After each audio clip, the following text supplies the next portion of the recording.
It's no secret that the Philippines has many different destinations that cater to pretty much all kinds of travelers. The usual go-tos are white sand beaches, heritage sites from the Spanish era, and sky-high mountains. And while these are exciting in their own way, you might be wondering if there's more beyond the usual tourist spots in the Philippines. Well, to be upfront, yes, there definitely is. Whether you're a first-time tourist or a born and raised local, we've rounded up some of the best underrated things to do in the Philippines. Some you might have vaguely heard of, while others you probably didn't know until now. We also made sure that this covers all three island groups, Luzon, Visayas, and Mindanao. So, shall we get started?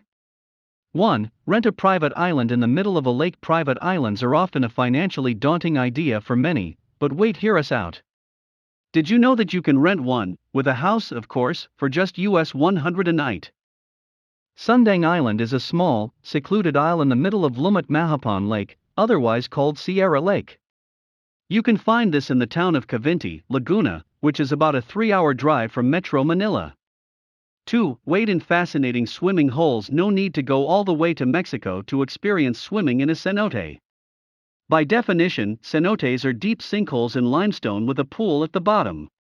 In the Philippines, you can find a similar one in the town of Anda, the Cabaño Cave Pool. Doesn't it look a lot like the ones in the Yucatan Peninsula? Definitely one of the best underrated things to do in Bohol. There's also one in Siargao Island. This tourist spot in the Philippines is obviously better known for surf spots and clear lagoons. But believe us, the Tayangban Cave Pool is also worth a visit. The water is mostly shallow, so swimming there is definitely a lot easier. 3.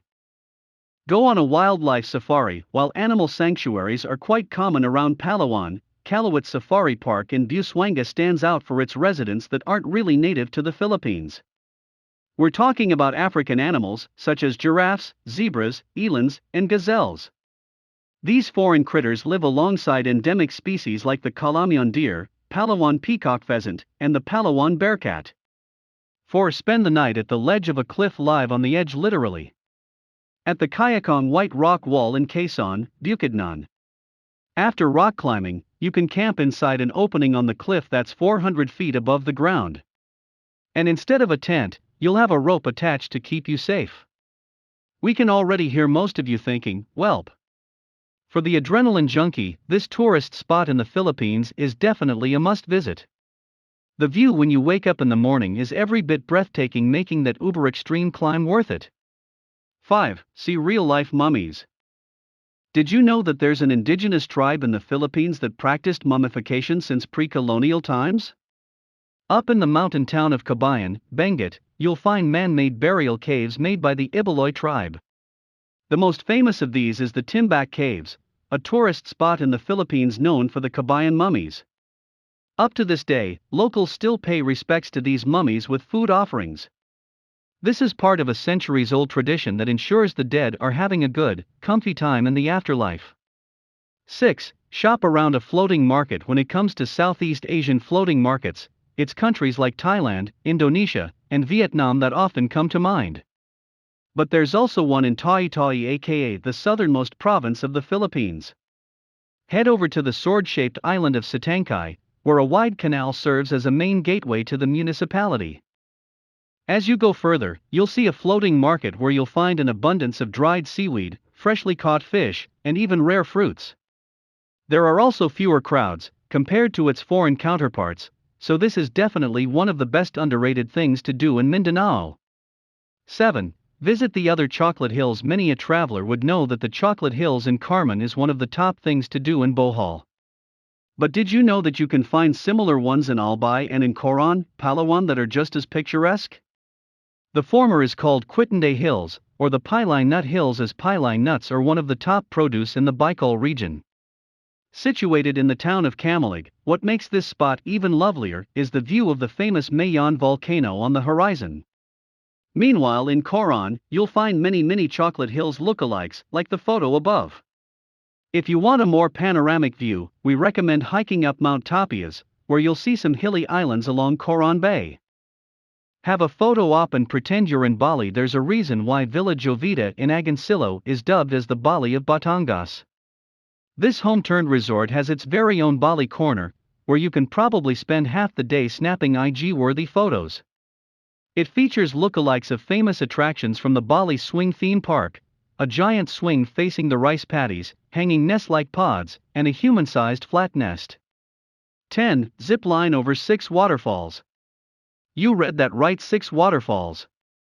The Seven Falls zip line in Lake Cebu offers a bird's-eye view of the town's majestic waterfalls. Though there are really 7, as the name suggests, only 6 of these can be seen from up top. Enjoy the adrenaline rush as you swing through the jungle a la Tarzan. Clearly, this one of the best things to do in Mindanao. And if you could only try one zip line in the Philippines, then you should definitely choose this. 11. Pray, or meditate, inside a cave. A limestone cave is not exactly a rare tourist spot in the Philippines. But one with an actual chapel inside? Now that's more interesting. Whether or not you're the religious type, the Calao Cave in Penablanca, Cagayan is a sight to behold. It has 7 chambers, and the first one was turned into a chapel by locals, what with its cathedral-like dimensions. But first, you need to climb 184 steps to get inside the cave. 12. Bike around the city, without worrying for your life. Ask anyone who's lived in the Philippines long enough, and they'll probably tell you that it's not exactly the most bike-friendly place. This is especially true in metropolises with the exception of Iloilo City. Apart from heritage churches and mansions, it also boasts several protected and elevated bike lanes in different parts of the city. Though, if you had to pick just one, we recommend the 7-kilometer lane along Senator Benigno Aquino Jr. Boulevard. It runs from the Jairo district all the way to the Iloilo Esplanade. Best to do this late in the afternoon, so that by sunset, you can unwind and stroll along the banks of the Iloilo River. 13. Stay in a Hobbit house. Calling all Lord of the Rings fans.